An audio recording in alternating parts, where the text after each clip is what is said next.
Berikut ini adalah panduan ibadah online Gloria Sunday Service. Siapkanlah hati dan diri sehari sebelumnya. Berdoalah minta Tuhan mengarahkan hati Anda. Dan buat reminder jam ibadah di HP Anda. Berpakaianlah yang rapi dan sopan, sama seperti saat Anda ke gereja. Siapkanlah diri Anda 10 menit sebelum ibadah dimulai. Ambillah waktu teduh di hadapan Tuhan. Ikutilah seluruh ibadah dengan sepenuh hati. Menyanyi, berdoa, serta duduk dan berdiri mengikuti arahan liturgis. Siapkan diri Anda saat persembahan, persiapkan HP untuk scan kris kode atau transfer. Bagi jemaat yang rindu untuk memberikan persembahan dan perpuluhan, dapat ditransfer melalui rekening berikut ini. Atau dengan scan kris kode menggunakan aplikasi OVO, GoPay, link aja, atau dengan aplikasi M-Banking di HP Anda.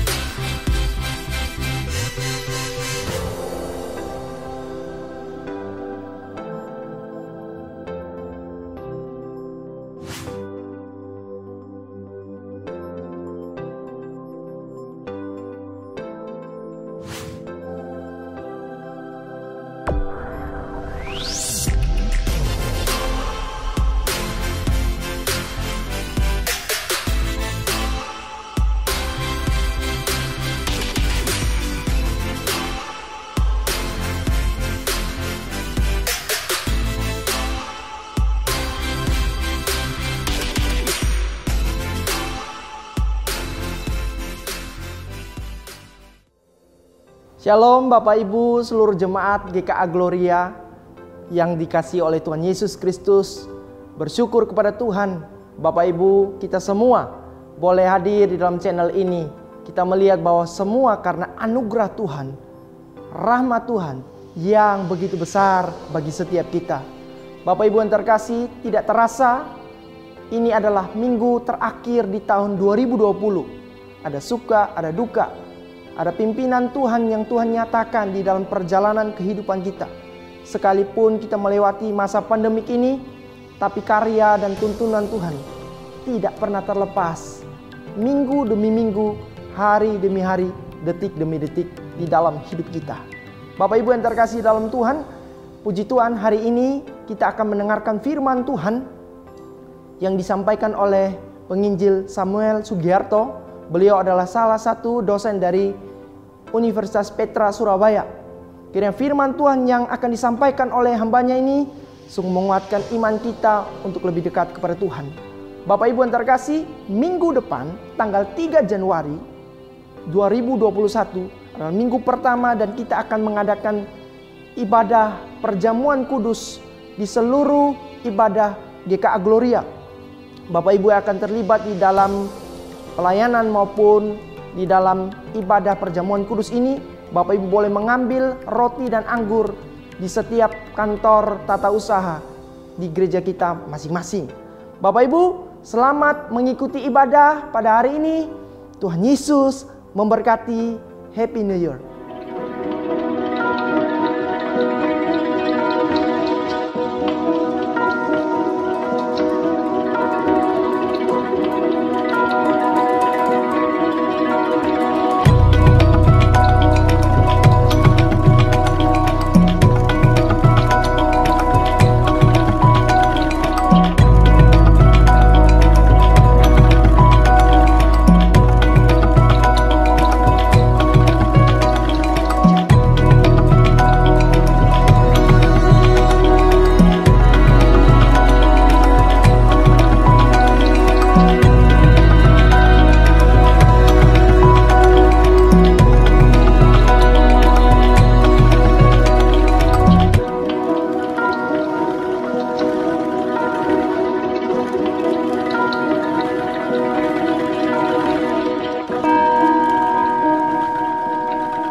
ibadah kita hari ini, kita mulai di dalam nama Allah Tritunggal, Allah Bapa, Allah Putra, dan Allah Roh Kudus.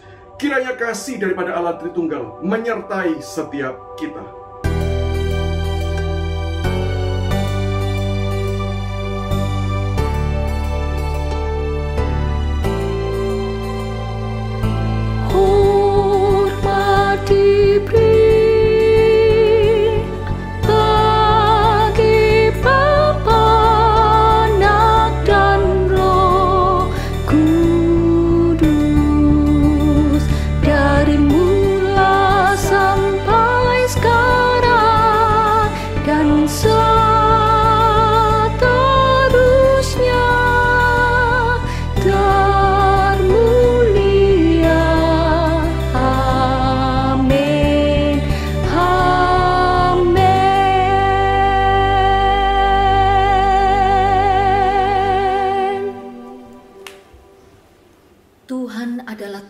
Dan keselamatanku.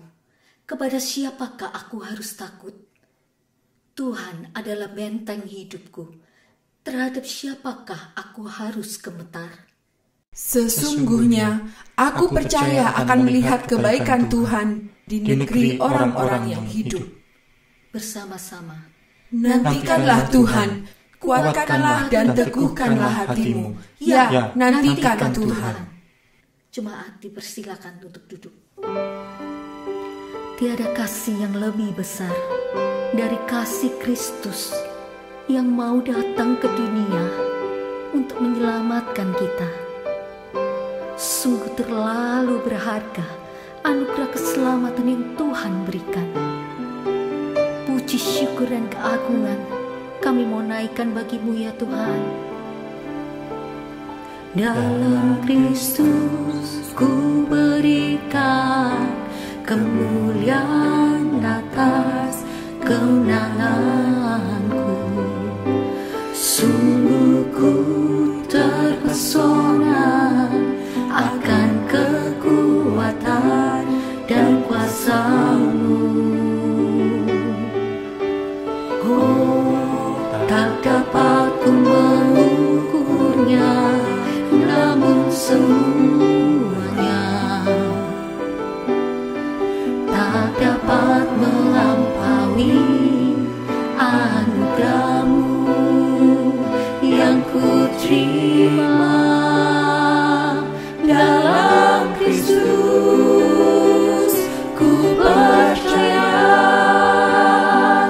ada kemuliaan di balik salib.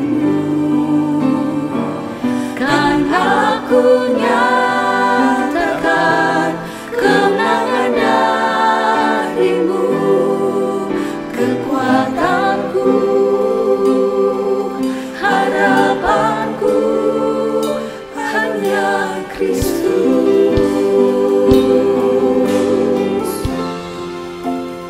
Mari jemaat Tuhan, kita pujikan bersama-sama. Dalam Kristus ku berikan kemuliaan atas kenanganku. Sungguh ku terpesona akan kekuatan dan kuasa-Mu. Tak dapat ku mengukurnya, namun semuanya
Puji syukur Bapa, kami boleh menerima anugerah keselamatan dan kasih Yesus yang besar dalam hidup kami.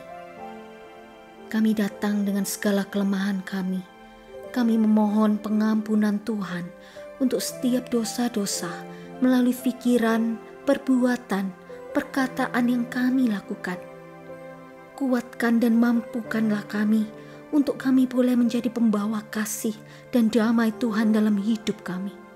Terima kasih Tuhan, layakkan kami dalam anugerah-Mu untuk memuji dan menyembah-Mu saat ini. Dalam nama Tuhan Yesus kami berdoa. Amin. Anugerah firman Tuhan yang disampaikan untuk setiap kita. Terpujilah Allah dan Bapa Tuhan kita Yesus Kristus, yang karena rahmat-Nya yang besar telah melahirkan kita kembali oleh kebangkitan Yesus Kristus dari antara orang mati kepada suatu hidup yang penuh pengharapan. Hanya di dalam Kristus saja letak keselamatan kita. Mari jemaat Tuhan, dengan satu suara kita mau naikkan pujian bagi Yesus, Anak Domba Allah.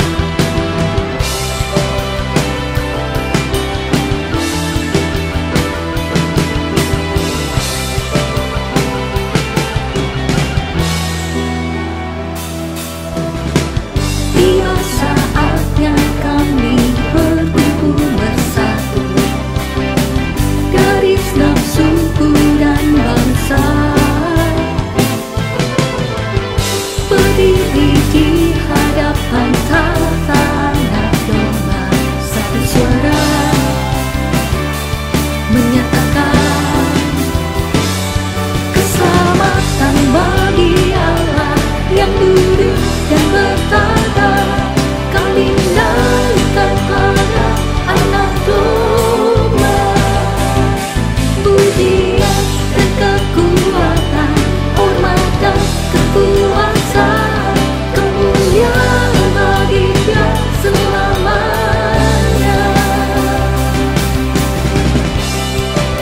Dimanapun kita saat ini berada, mari kita mau satukan hati. Kita mau memuji Tuhan kita Yesus. Tiba saatnya kami berkumpul bersatu, garis nafsuku dan bangsa, berdiri di hadapan tahta Anak Domba, satu suara menyatakan keselamatan bagi Allah yang duduk dan berkata. Kami naikkan pada Anak Domba, pujian dan kekuatan, hormat dan kekuasaan, kemuliaan bagi Dia selamanya. Keselamatan bagi Allah yang duduk dan bertata. Kami naikkan pada Anak Domba, pujian dan kekuatan, hormat dan kekuasaan, kemuliaan bagi Dia selamanya.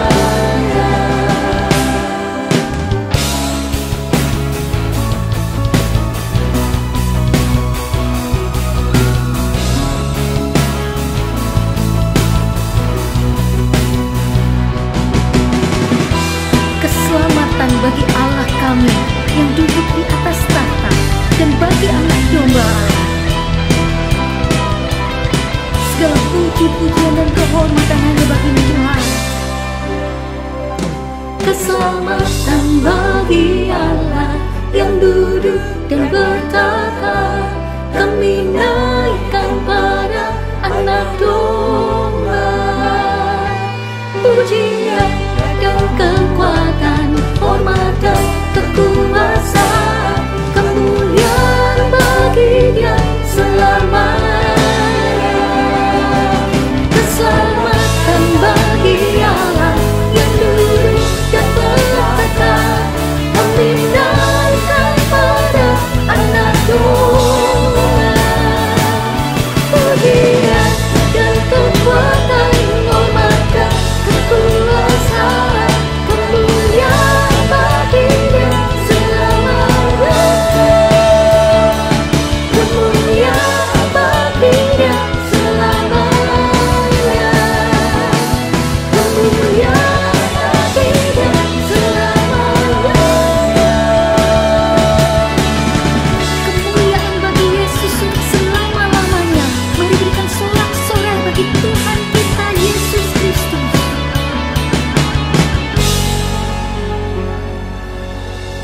Dipersilakan untuk duduk. Ini adalah minggu terakhir di tahun 2020. Jikalau kita boleh ada sampai hari ini, itu semua hanya karena kemurahan Tuhan. Mari mengingat berkat-berkat dan penyertaan Tuhan. Naikkan syukur untuk segala hal yang boleh kita lalui di dalam tahun ini. Kau hiasi kehidupanku dengan kemurahan-Mu. Kau rancangkan masa depanku penuh dengan harapan. Aku ada saat ini semuanya karena kasih-Mu. Aku hidup hari ini semua berkat kemurahan-Mu. Terima kasih Yesus, Engkau sangat baik, teramat baik bagiku. Semuanya karena kemurahan-Mu Tuhan, hidup kami boleh menjadi berarti. Kau hiasi kehidupanku dengan kemurahan-Mu. Kau rancangkan masa depanku penuh dengan harapan. Aku ada saat ini semuanya karena kasih-Mu. Aku hidup hari ini semua berkat kemurahan-Mu.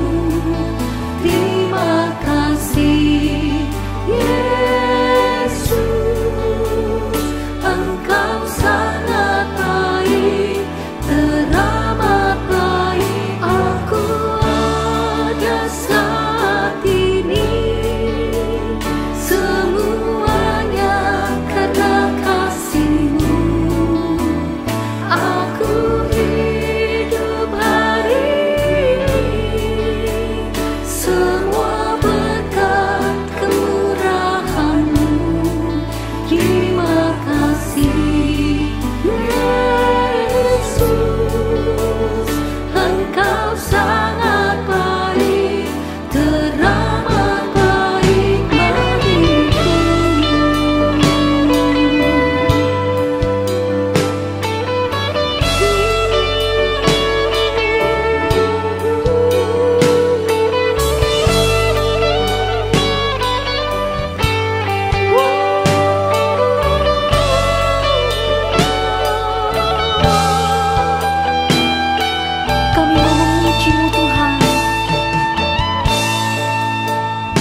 Mari jemaat Tuhan dengan bangkit berdiri, kita akan berdoa syafaat bersama. Bapa di dalam Tuhan Yesus, kami mau mengingat kembali untuk setiap berkat-berkat, pertolongan dan penyertaan Tuhan selama tahun ini. Kami mengucap syukur untuk segala hal yang boleh terjadi dalam hidup kami, baik itu yang menyenangkan maupun tidak. Kami yakin bahwa semua itu Tuhan persiapkan untuk kami boleh menjadi semakin kuat dan dewasa di dalam Tuhan. Terima kasih Yesus, Engkau teramat baik bagi setiap kami. Kami tetap berdoa untuk pandemi corona ini. Biarlah vaksin yang ada di negara kami boleh menjadi penangkal virus ini dan tidak menimbulkan efek-efek negatif lainnya. Berilah imun yang baik untuk yang mulai harus bekerja atau yang beraktivitas di luar rumah. Jagailah setiap jemaat Tuhan yang ada. Terima kasih Tuhan, kami membawa seluruh doa dan permohonan seperti yang Tuhan Yesus ajarkan kepada kami. Bapa kami yang di surga, dikuduskanlah namamu, datanglah kerajaanmu, jadilah kehendak-Mu di bumi seperti di surga. Berikanlah kami pada hari ini makanan kami yang secukupnya, dan ampunilah kami akan kesalahan kami, seperti kami juga mengampuni orang yang bersalah kepada kami. Dan janganlah membawa kami ke dalam pencobaan, tetapi lepaskanlah kami daripada yang jahat, karena Engkaulah yang empunya kerajaan dan kuasa dan kemuliaan sampai selama-lamanya. Amin. Mari jemaat Tuhan, dengan bangkit berdiri bersama, kita mengikrarkan pengakuan iman kita. Aku percaya kepada Allah, Bapa yang Maha Kuasa, Khalik langit dan bumi, dan kepada Yesus Kristus, Anak-Nya yang tunggal Tuhan kita, yang dikandung dari Roh Kudus, lahir dari anak darah Maria, yang menderita sengsara di bawah pemerintahan Pontius Pilatus, disalibkan, mati dan kuburkan, turun ke dalam kerajaan maut. Pada hari yang ketiga, bangkit pula dari antara orang mati, naik ke surga, duduk di sebelah kanan Allah, Bapa yang Maha Kuasa, dan dari sana Ia akan datang untuk menghakimi orang yang hidup dan yang mati. Aku percaya kepada Roh Kudus, gereja yang kudus dan am, persekutuan orang kudus, pengampunan dosa, kebangkitan tubuh, dan hidup yang kekal. Amin. Jemaat dipersilakan untuk duduk.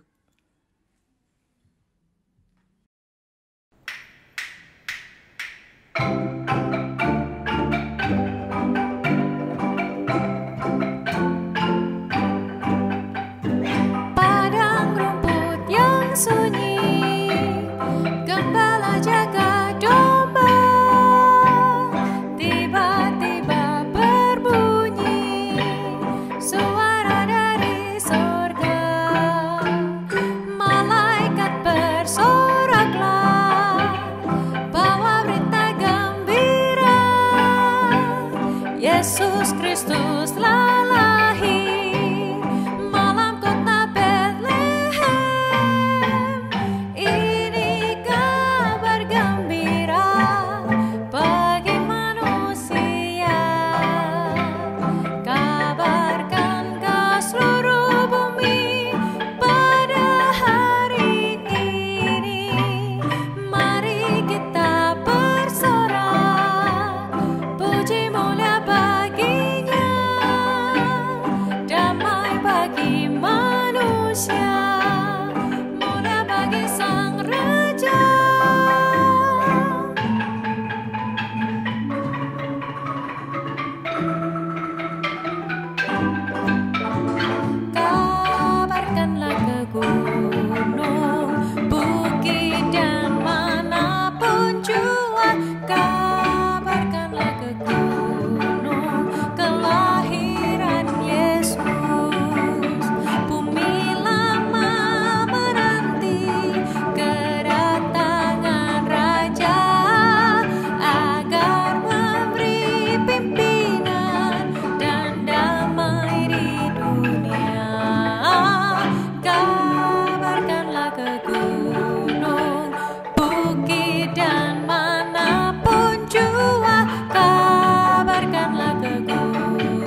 Firman Tuhan hari ini akan dilayani oleh penginjil Samuel Sugiarto. Kami persilakan.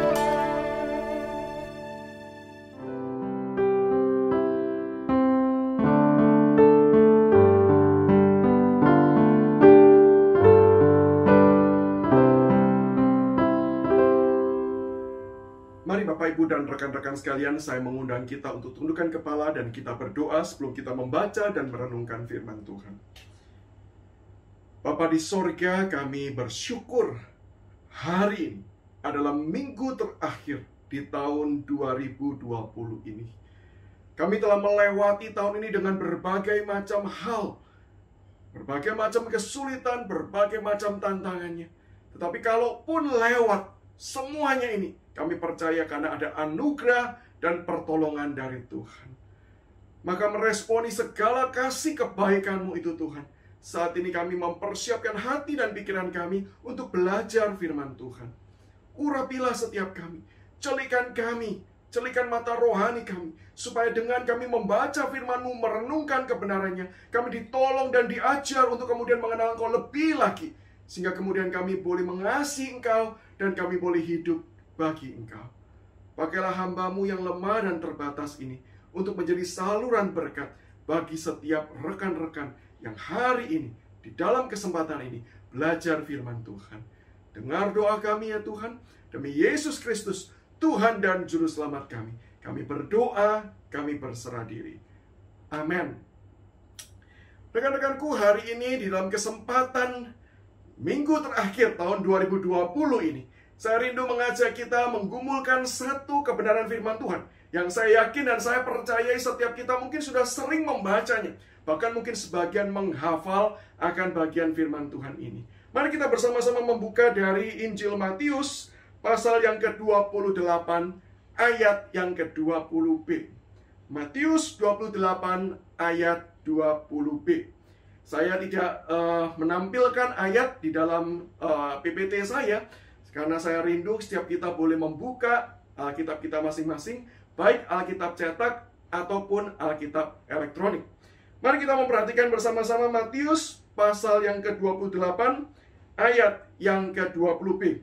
Dan karena kita berada di lokasi kita masing-masing, di rumah kita masing-masing, maka saya mengundang setiap kita boleh membacakan bagian firman Tuhan ini bersama-sama.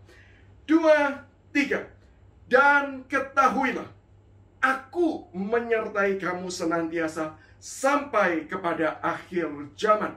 Sekali lagi, kita baca sekali lagi. 2, 3. Dan ketahuilah, Aku menyertai kamu senantiasa sampai kepada akhir zaman. Ada amin, rekan-rekan sekalian? Saya menduga kita akan menjawab dengan spontan. Amin. Tetapi kalau kita coba pikir dengan sungguh-sungguh, betulkah pengalaman hidup kita yang kita sudah lewati, bahkan sepanjang tahun 2020 ini, kita bisa mengaminkannya? Bukankah mayoritas kita akan bertata dan bertanya, betulkah Allah itu adalah Allah yang menyertai hidup saya? Jika memang Dia menyertai, kenapa tetap ada penderitaan? Seorang rekan yang kemudian baru saja menikah selama beberapa tahun, kira-kira 2 tahun pernikahan, dan baru saja dikaruniai anak pertama tahun 2020 ini. Dan di dalam pekerjaan yang dia titi karirnya, dia mulai berproses dan dia mulai kemudian berjuang untuk kemudian bisa memenuhi kebutuhan hidup. Tetapi ketika pandemi itu menimpa, meskipun dia rajin beribadah, dia adalah seorang anak Tuhan yang baik melayani Tuhan, tetapi kemudian dia mengalami PHK dari pekerjaannya. Dia kehilangan pekerjaannya dan dia mencoba untuk melamar di sana sini, tetapi tidak menemukan tempat untuk kemudian membuat dia bisa bekerja. Karena apa? Situasi yang tidak memungkinkan. Sementara istrinya baru punya anak, tidak bisa membantu dia bekerja. Sementara dia baru punya anak sehingga ada kebutuhan tambahan yang harus dipenuhi. Rekan-rekanku, di tengah-tengah kesulitan ekonomi seperti ini, bukannya suami istri ini saling mendukung dan menguatkan, tetapi kemudian tertimbullah percekcokan, timbullah masalah di dalam relasi suami istri ini. Sehingga bukankah wajar kalau sang suami ini kemudian bertanya, betulkah Tuhan menyertai saya? Kenapa semua ini terjadi dalam hidup saya? Kalau Dia menyertai, kenapa tetap ada penderitaan dan pergumulan semacam ini? Bahkan mungkin di tengah-tengah kondisi pandemi yang terjadi, kita tahu ada rekan-rekan hamba Tuhan, tim medis, orang-orang yang bersama-sama melayani demi orang lain. Tetapi bukankah pada akhirnya mereka juga bisa terpapar COVID-19? Sebagian dirawat dan sembuh. Sebagian dirawat bahkan masuk rumah sakit, bahkan masuk ke dalam ICU. Sebagian bisa lewat, tetapi sebagian juga harus kemudian meninggal dunia. Bukankah kita sebagai orang yang kemudian melihat mereka ini pelayan Tuhan? Tim medis mereka juga adalah menyerahkan hidupnya untuk menolong orang lain. Bahkan sebagian adalah murid-murid Yesus Kristus. Tetapi kenapa ketika mereka sedang melayani Tuhan, melakukan pekerjaannya, kenapa mereka dibiarkan sampai mengalami kebinasaan? Apakah memang Tuhan itu menyertai kita? Saya yakin dan percaya pertanyaan ini wajar untuk ditanyakan. Maka itu kenapa saya rindu di akhir tahun ini, ketika kita memasuki beberapa hari terakhir di tahun 2020, sebelum membuka lembaran yang baru, kita mau belajar tentang penyertaan Tuhan. Kaitan antara penderitaan dan penyertaan Tuhan. Jikalau memang Allah menyertai, kenapa tetap ada penderitaan?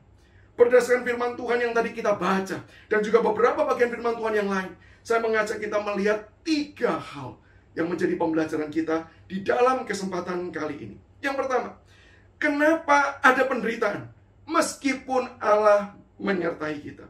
Yang pertama yaitu karena penyertaan Tuhan itu membawa kita, memanggil kita untuk kemudian berjalan bersama-sama dengan Dia dengan satu tujuan, mengkonfrontasi dan mentransformasi dunia yang sudah jatuh di dalam dosa. Saya menduga sebagian besar kita ketika mendengar kata penyertaan Tuhan, yang kita bayangkan adalah seperti satpam atau seperti bodyguard yang kemanapun kita pergi, kemudian akan mengikuti kita dan menjaga kita dari berbagai macam hal yang kemudian bisa menyakiti hati kita. Kalau itu yang ada di dalam benak kita, saya yakin dan percaya itu merupakan sebuah pemahaman yang salah, pemahaman yang tidak tepat. Tuhan menyertai bukan berarti Tuhan menjadi bodyguard, penjaga kita. Tetapi makna Tuhan menyertai di dalam ayat 20b ini artinya adalah berjalan bersama-sama. Saya ulangi, penyertaan ini berarti berjalan bersama-sama. Tuhan berjalan bersama-sama dengan kita. Dan bagian ini perlu dilihat dari konteksnya. Apa itu konteksnya? Berjalan bersama bukan berarti Tuhan tanya, mau kemana? Nanti saya sertai. Bukan. Tetapi dimulai dari terlebih dahulu Tuhan yang mengundang kita. Tuhan yang punya planning. Tuhan yang punya rencana. Yang kemudian mengajak kita, maukah engkau ikut ambil bagian di dalam pekerjaanku? Kalau engkau ikut ambil bagian, engkau masuk di dalam pekerjaan Tuhan, maka pada waktu itu, setiap kali engkau melayani, setiap kali engkau mengerjakan, aku berjalan bersama dengan engkau. Itu penyertaan Tuhan.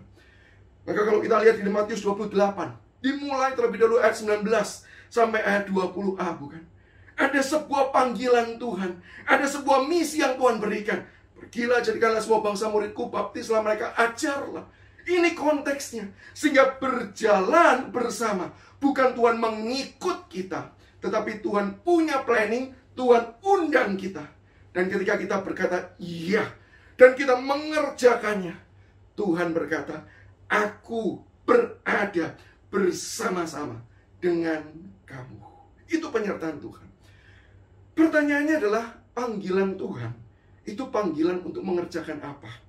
Saya sudah tuliskan, yaitu yang pertama adalah mengkonfrontasi.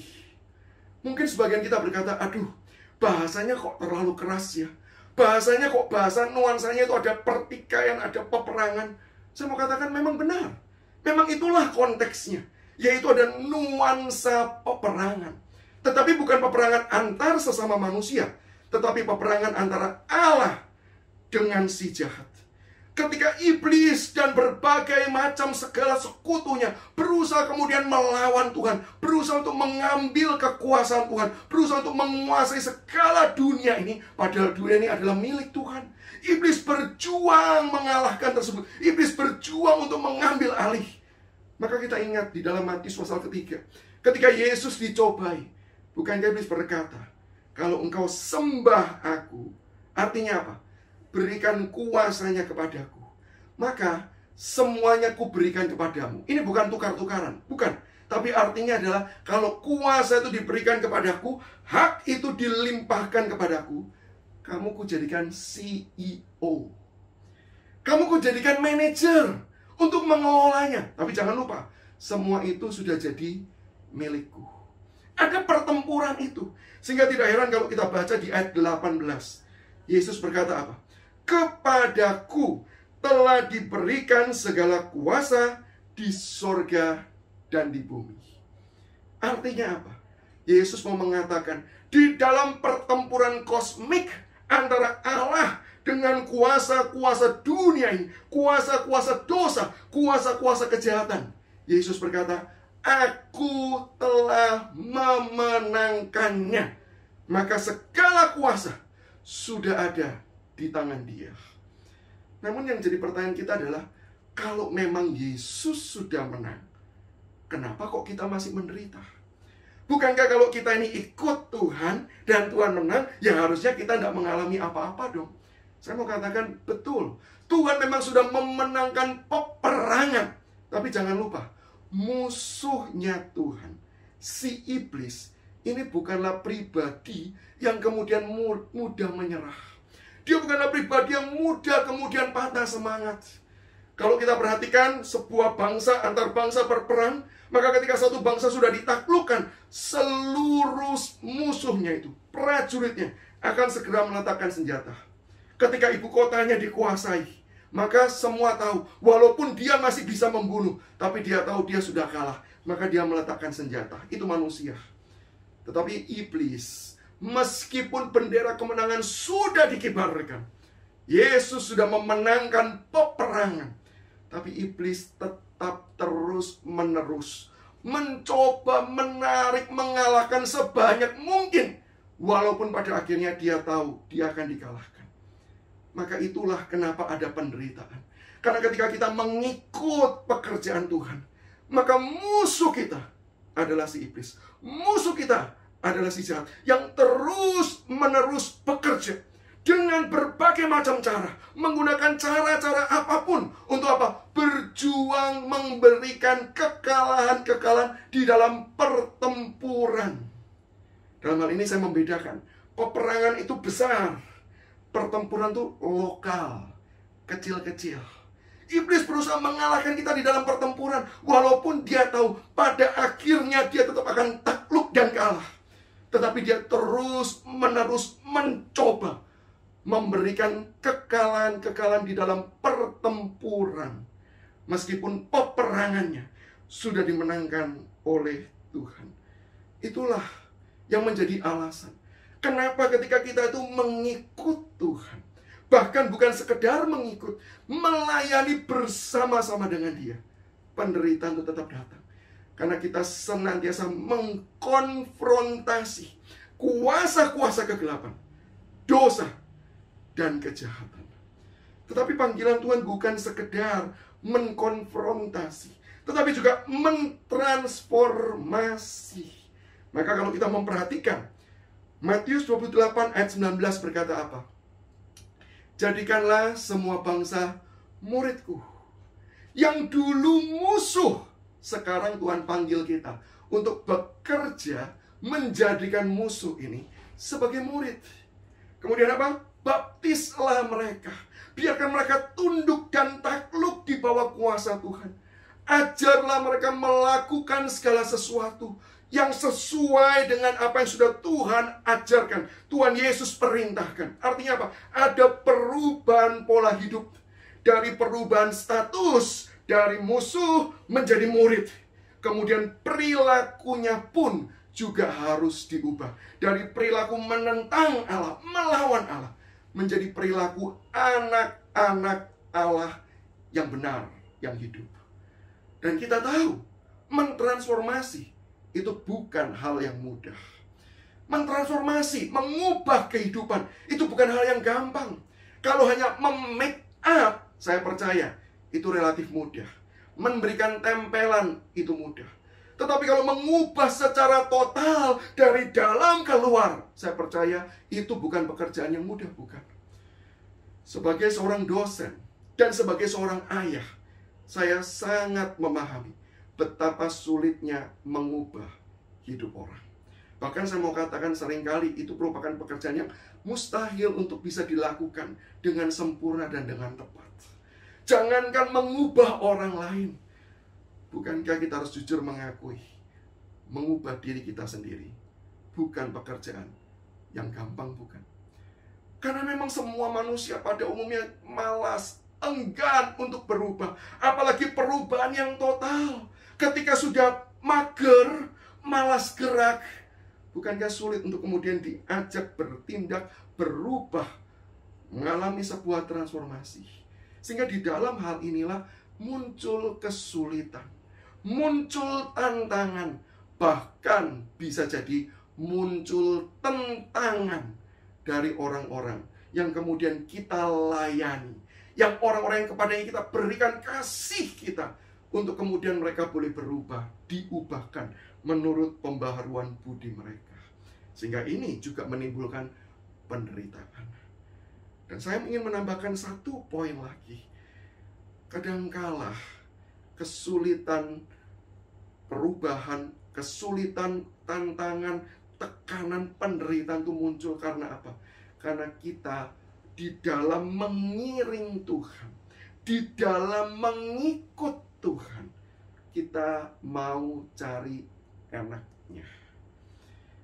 Penderitaan yang kita cari-cari sendiri, penderitaan, kesulitan, stressful yang kita cari-cari sendiri. Karena apa? Karena kita berjuang untuk bisa mengikut Tuhan, tetapi kita tidak mau menerima konsekuensinya.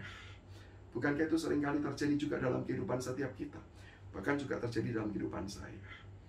Salah satu buku yang kemudian menempelak saya, mengingatkan saya akan kebenaran ini adalah buku Evangelism as Exiles. Buku yang dituliskan oleh seorang misionaris yang melayani di daerah-daerah yang tertutup untuk Injil. Sampai kemudian ada petobat-petobat yang hadir di sana, yang dimenangkan di sana. Dan mereka membuat persekutuan. Bersama-sama mereka bersekutu untuk apa? Saling menguatkan sambil terus diutus juga memberitakan Injil.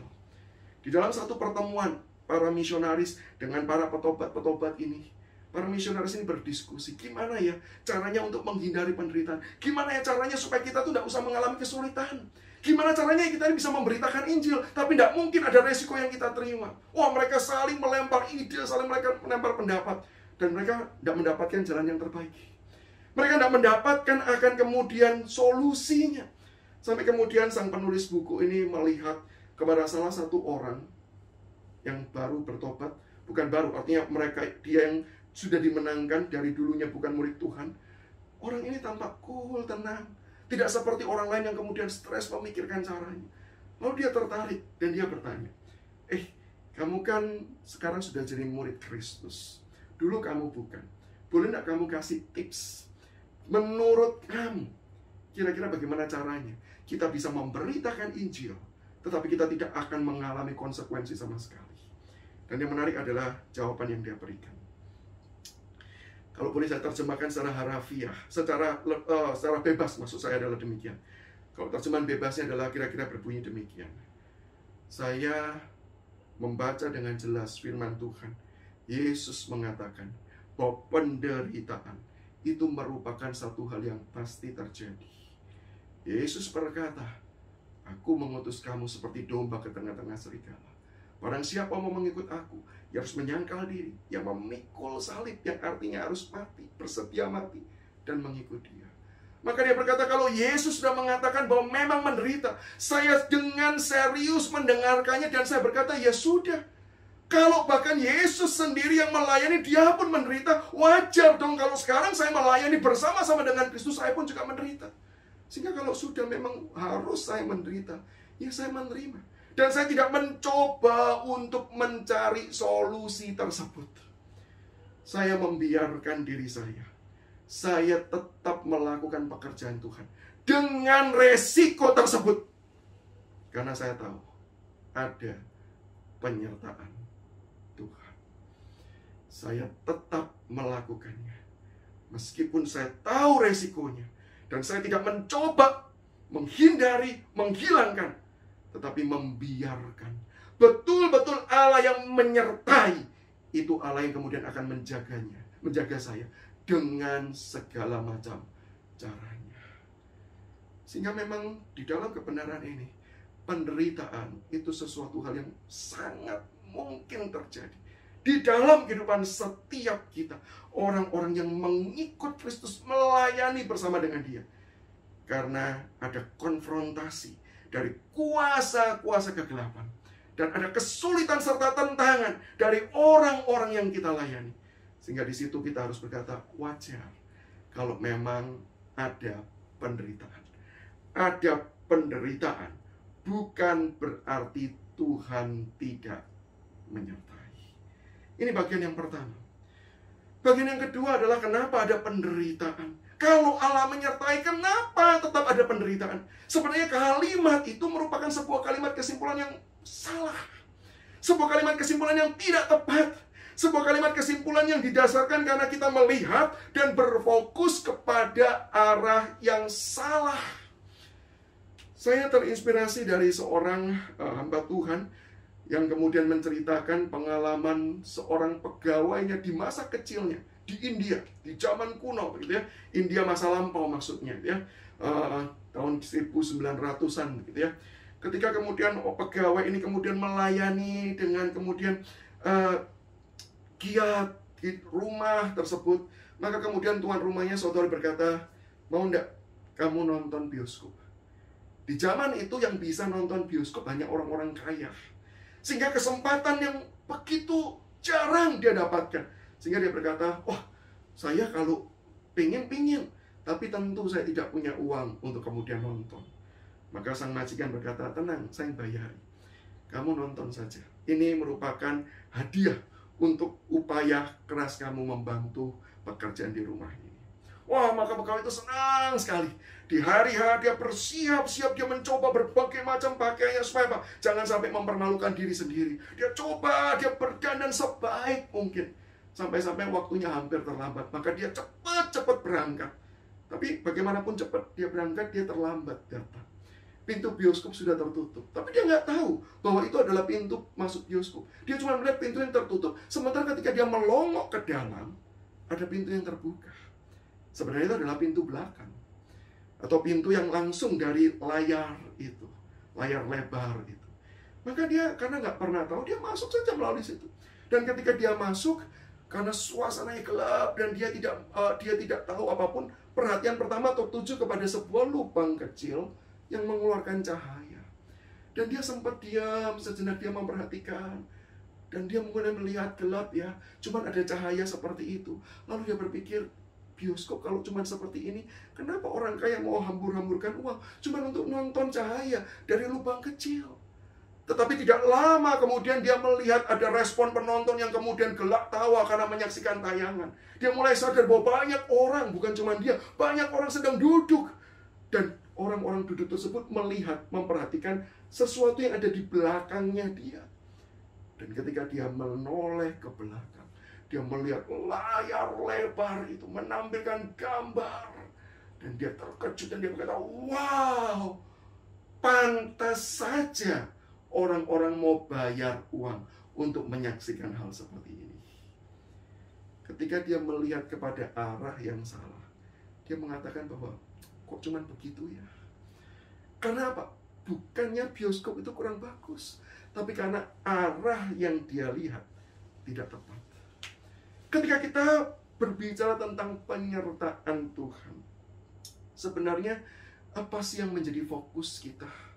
Apa sih yang kemudian menjadi perhatian kita? Kalau kita berkata bahwa Tuhan menyertai kok ada penderitaan, kesimpulan ini tidak tepat. Kenapa tidak tepat? Karena penderitaan itu tetap akan terjadi. Entahkah kita mengiring Tuhan, entahkah kita melayani bersama dengan Tuhan ataupun tidak. Sekali lagi, penderitaan itu merupakan sebuah realita kehidupan yang pasti terjadi. Entahkah kita melayani Tuhan dan mengikut Tuhan atau tidak. Kenapa kita pasti menderita? Karena dunia ini sudah rusak oleh dosa. Sehingga dengan jelas firman Tuhan mengatakan hidup di dalam kutukan dosa, di dalam dunia yang sudah rusak karena dosa, itu adalah penderitaan. Sehingga dengan konsep ini harusnya kita sebagai orang percaya melihat dunia ini. Kalau saya tinggal di dalam dunia yang rusak, dunia yang berdosa, dan kemudian saya mengalami penderitaan, wajar. Wajar. Kita tidak perlu bertanya-tanya. Kenapa? Itu merupakan sebuah realita yang memang harusnya terjadi. Tapi ini yang menarik. Bukankah ketika kita itu mengiring Kristus, ketika kita melayani bersama-sama dengan Kristus, yang tadi di poin pertama kita lihat, harusnya menderita loh. Karena ada tentangan dari si jahat, karena ada perlawanan dari orang-orang yang menolak untuk ditransformasikan. Harusnya lebih menderita, bukan? Sudah menderita, kita kemudian mengikut Tuhan, mendapatkan tentangan pula, mendapatkan perlawanan juga. Harusnya tambah menderita. Tapi coba lihat hidup kita. Bukankah di tengah-tengah kita mengiring Tuhan, di tengah-tengah kita melayani Tuhan, penderitaan itu tidak selalu kita rasakan, bukan? Kita tidak mengalami penderitaan setiap hari, bukan? Kita bukan mengalaminya setiap bagian dalam kehidupan kita. Setiap melayani pasti menderita, bukan? Bahkan berkali-kali. Bukankah ketika kita melayani Tuhan, ada hal-hal baik yang kita terima? Bukankah berkali-kali ketika kita tuh melayani bersama-sama dengan Tuhan, mengerjakan pekerjaan Tuhan, bahkan memberitakan Injil Tuhan, ada hal-hal baik yang kita rasakan.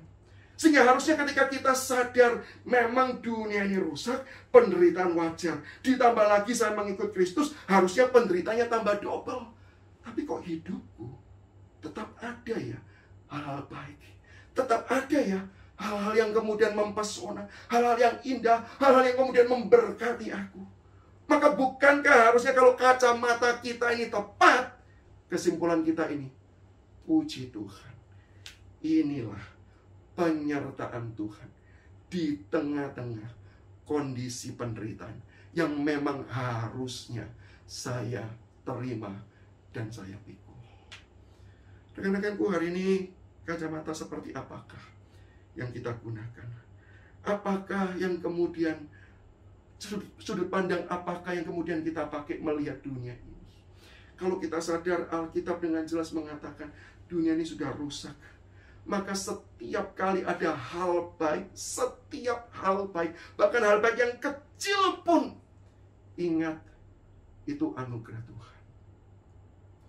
Ketika kita bisa merasakan kenyamanan, ketika kita bisa merasakan kebahagiaan, ketika kita bisa merasakan kesukacitaan, di tengah-tengah harusnya kita menderita, ingat, itu adalah anugerah Tuhan.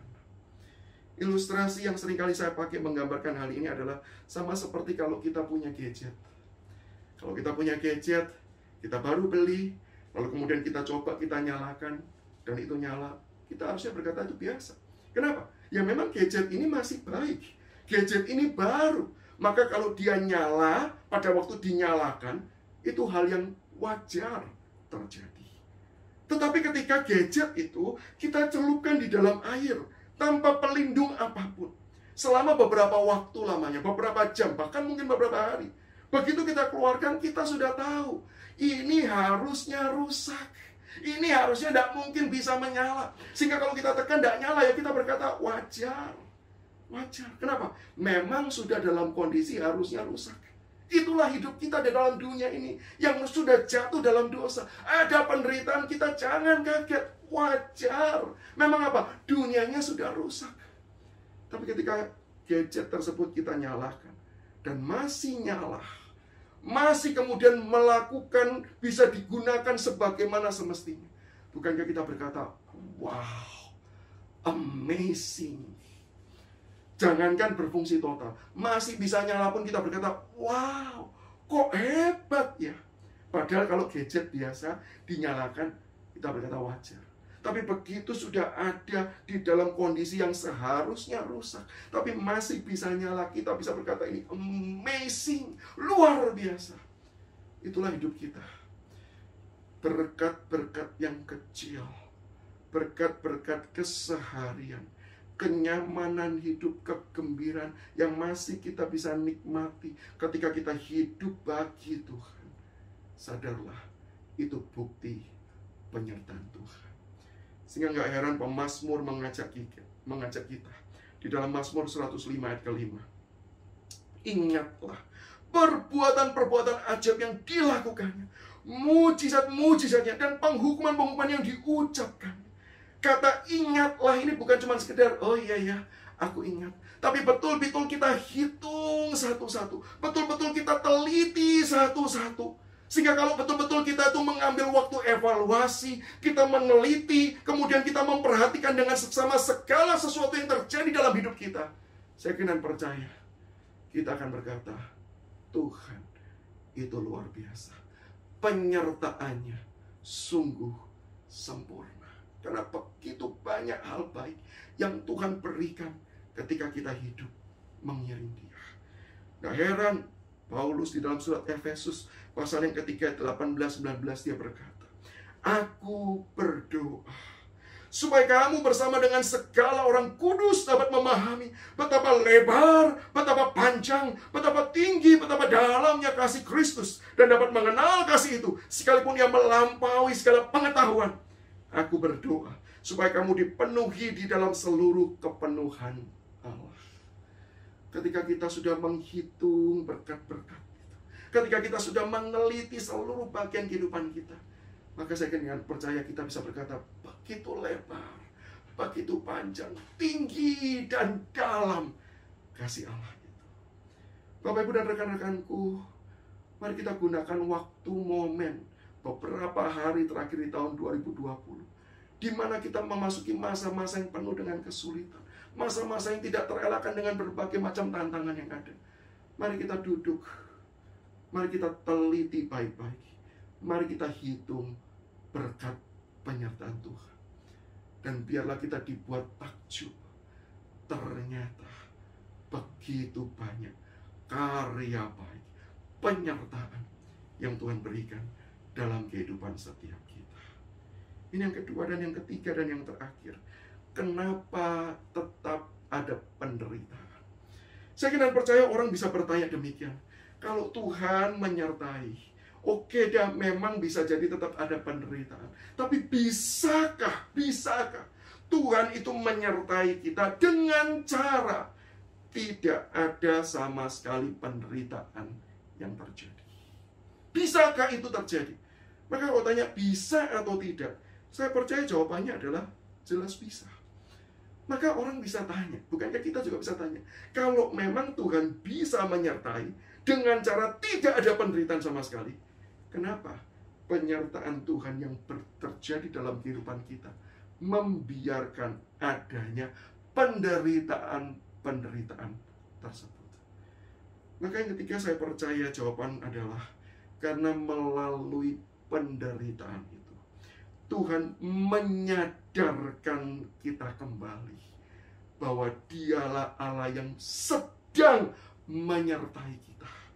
Supaya apa? Supaya ketika kita disertai Tuhan dan menerima segala kebaikan Tuhan, kita tidak melupakan Dia, tetapi justru mau terus hidup berelasi bersama-sama dengan Dia. Oh Bapak, Ibu, dan rekan-rekanku, bukankah kalau kita harus jujur akui bahwa seringkali ketika kita menerima berkat demi berkat, mungkin di awal kita terima berkat, kita ingat Tuhan. Tapi setelah sekian lama berkat itu dicurahkan, maka bukankah kita bisa menganggap ya biasa, ya wajar, sehingga kita tidak lagi bersyukur, kita tidak lagi merasa itu merupakan sebuah anugerah, tapi menganggap itu merupakan sebuah hal yang wajar terjadi dalam hidup kita. Sehingga di dalam kondisi seperti itu kadangkala kita tidak lagi berjalan bersama dengan Tuhan. Kita mulai berjalan sendiri, merasa sok pintar sendiri, Karena apa? Semuanya tampak baik-baik, semuanya tampak hebat. Apalagi ketika pelayanan-pelayanan yang kita lakukan tampak berhasil, kita merasa bahwa, oh, ini karena saya.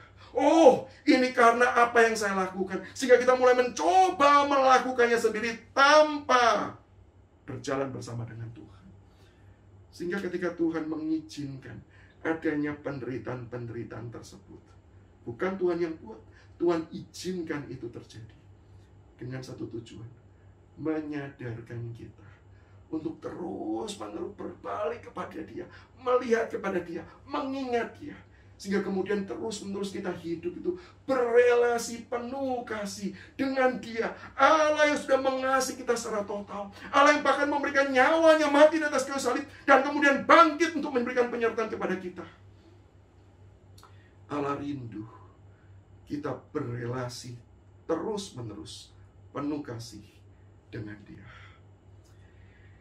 Di masa-masa pandemi ini, ketika kita semua termasuk saya bekerja dari rumah, saya mempunyai kesempatan untuk mengajari anak saya naik sepeda roda 2. Dan 2 putri saya itu yang kecil nampaknya jauh lebih fasih untuk kemudian bermain sepeda, ya. Maka saya ingat pengalaman ketika saya masih mengajari dia di awal-awal. Saya berkata, saya dudukkan dia, lalu kemudian saya ajari berbagai macam caranya, tekniknya. Lalu kemudian saya berkata, sudah paham? Sudah. Oke, kalau gitu Daddy pegangi ya.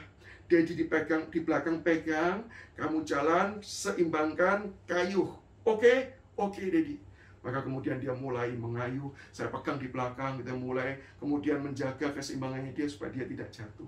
Di awal-awal dia berkata, aduh, thank you Daddy, gitu ya. Walaupun bukan diucapkan, tapi dia merasa senang sekali. Dia bisa kemudian berjalan gitu ya. Ketika kemudian sudah habis jalannya, putar balik lagi, dia berkata, lagi Daddy. Dia masih ingat. Tapi sampai satu kali ketika dia itu sudah rasanya sudah stabil begitu ya, dia kata, Daddy sudah lepas saja, lepas, tidak usah. Padahal saya tahu dia ini baru. Saya padahal sudah pernah mencoba, wah ini kalau dilepas pasti dia jatuh. Maka saya terus pegangi. Tapi dia kata, enggak bisa, enggak perlu Daddy, saya bisa. Saya tanya, kamu yakin? Yakin, lepas saja. Yakin. Maka benar, saya lepaskan. Dan seperti dugaan saya, karena dia memang belum bisa menyeimbangkan dengan tepat. Maka begitu saya lepas, dia goyang. Dia langsung teriak, Daddy, tolong. Langsung saya pegang. Dan dia bisa kembali berjalan dengan baik. Bukankah pengalaman itu seringkali juga menjadi pengalaman kita? Bahkan juga saya, ketika mengiring Tuhan. Ketika melayani bersama-sama dengan Tuhan. Di awal-awal kita berkata, Tuhan terima kasih. Tuhan terima kasih. Tapi seiring waktu ketika Tuhan menambahkan karunia sehingga kita semakin bisa melayani Dia lebih hebat lagi. Kita merasa bahwa tidak perlu Tuhan. Kita bisa jalan sendiri kok. Tidak perlu Dia, kita bisa melakukannya. Maka itu kenapa Tuhan izinkan adanya penderitaan.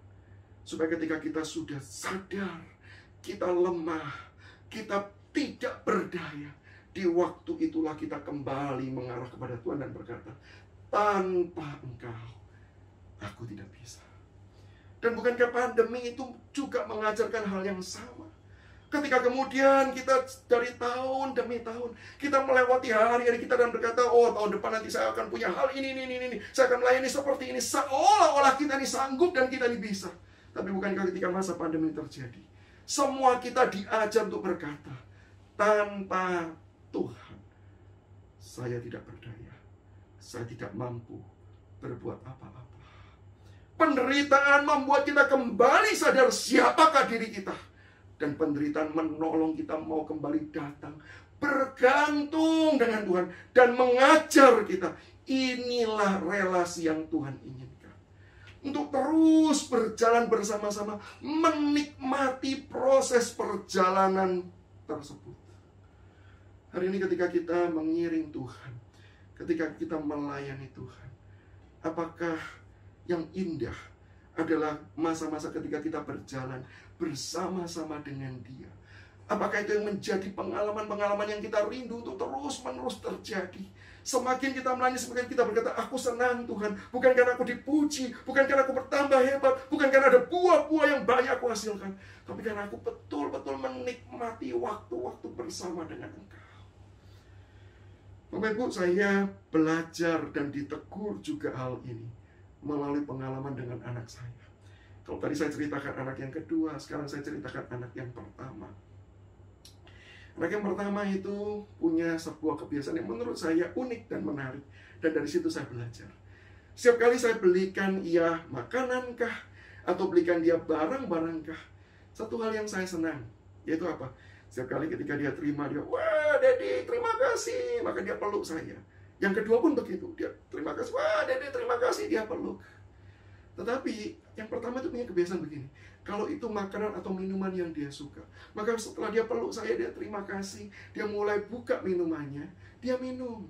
Tapi kemudian dia lihat saya dan berkata, Daddy mau minum Daddy, enak loh, seger loh. Maka kemudian saya minum, oh iya.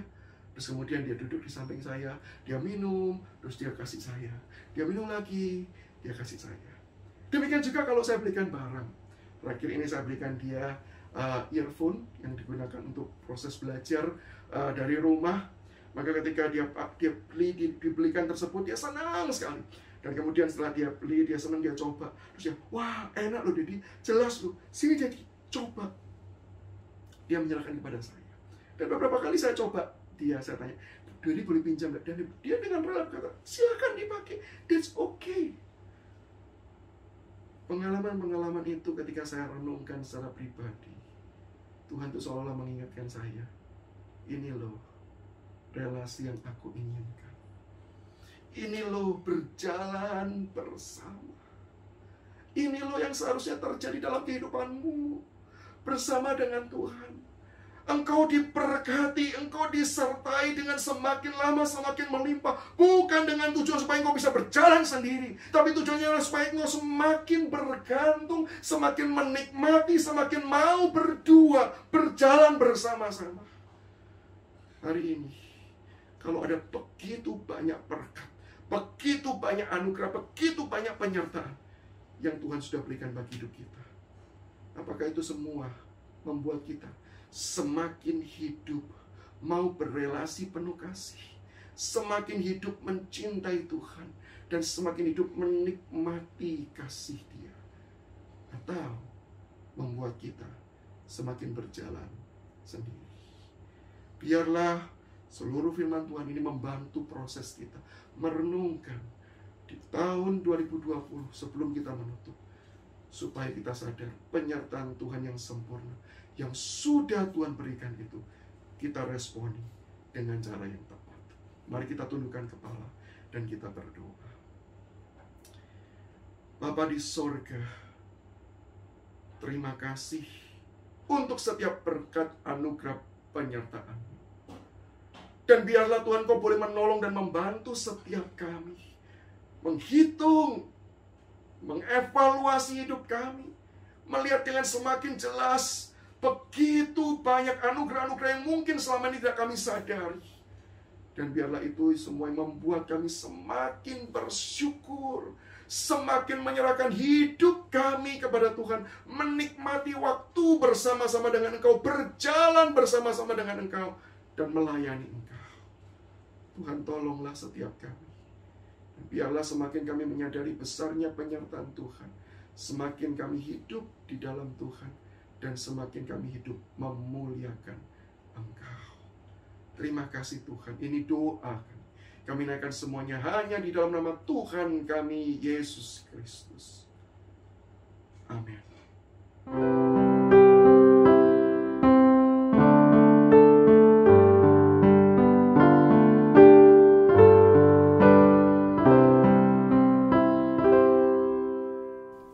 Mari kita mempersiapkan diri kita untuk memberikan yang terbaik bagi Tuhan.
Mari kita berdoa. Bapa di dalam surga, kami bersyukur atas kasih setia dan pemeliharaan Tuhan di sepanjang hari-hari yang sudah kami lewati. Dan bersama dengan doa ini Tuhan, kami membawa persembahan syukur kami. Biarlah persembahan ini dapat dipakai untuk mendukung pekerjaan Tuhan melalui gereja kami. Terima kasih Tuhan. Di dalam nama Tuhan kami Yesus Kristus, kami sudah berdoa. Amin.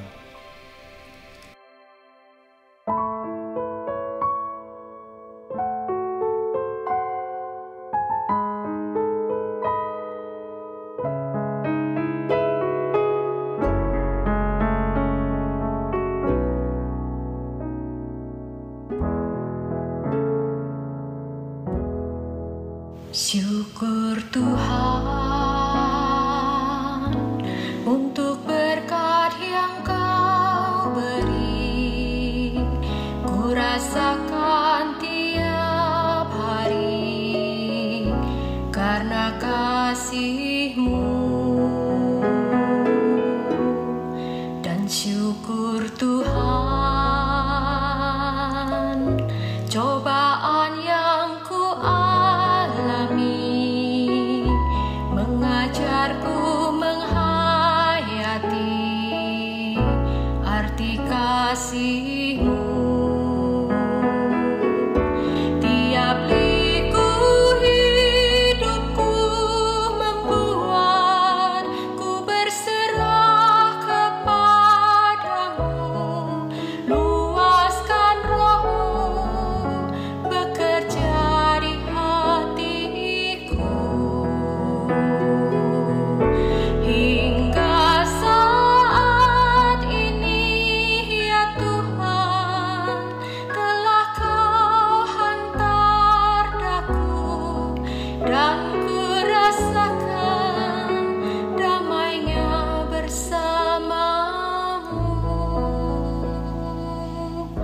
Dan ku rasakan damainya bersama-Mu.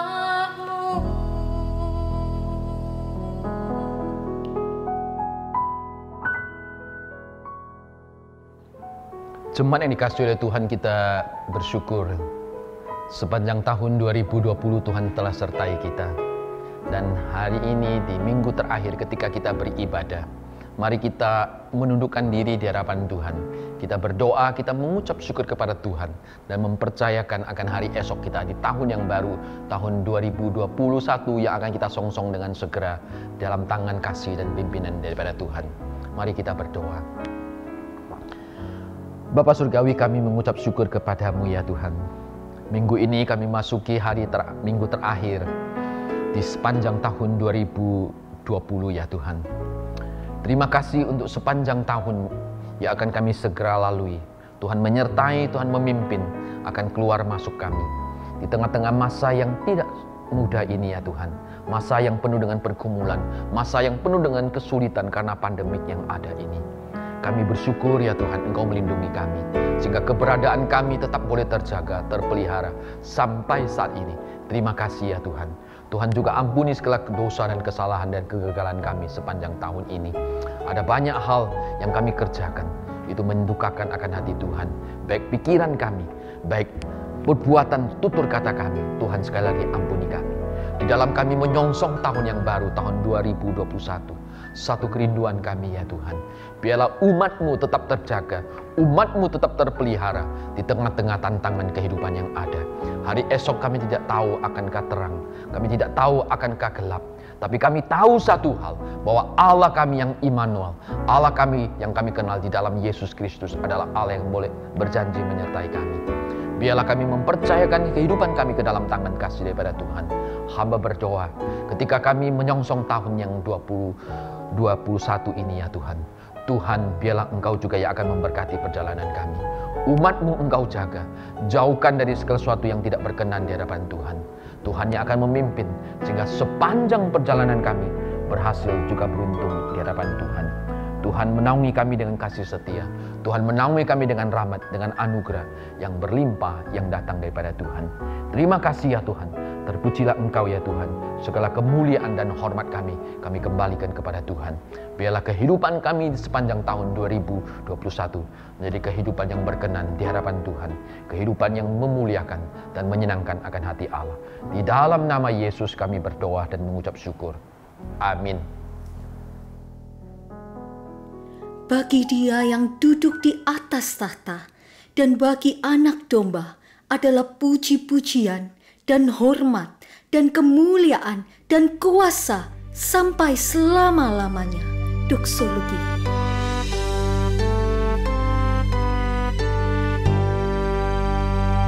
Puji Allah Bapa Putra, puji Allah Roh Kudus, ketiganya yang esa. Pohon selamat sumber berkat.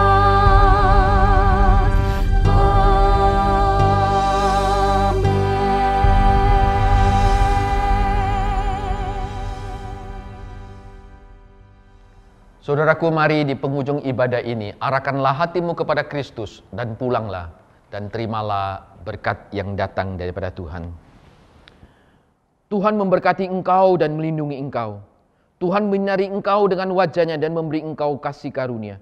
Tuhan menghadapkan wajah-Nya kepadamu dan memberi engkau damai sejahtera, mulai dari saat ini dan sampai selama-lamanya. Amin.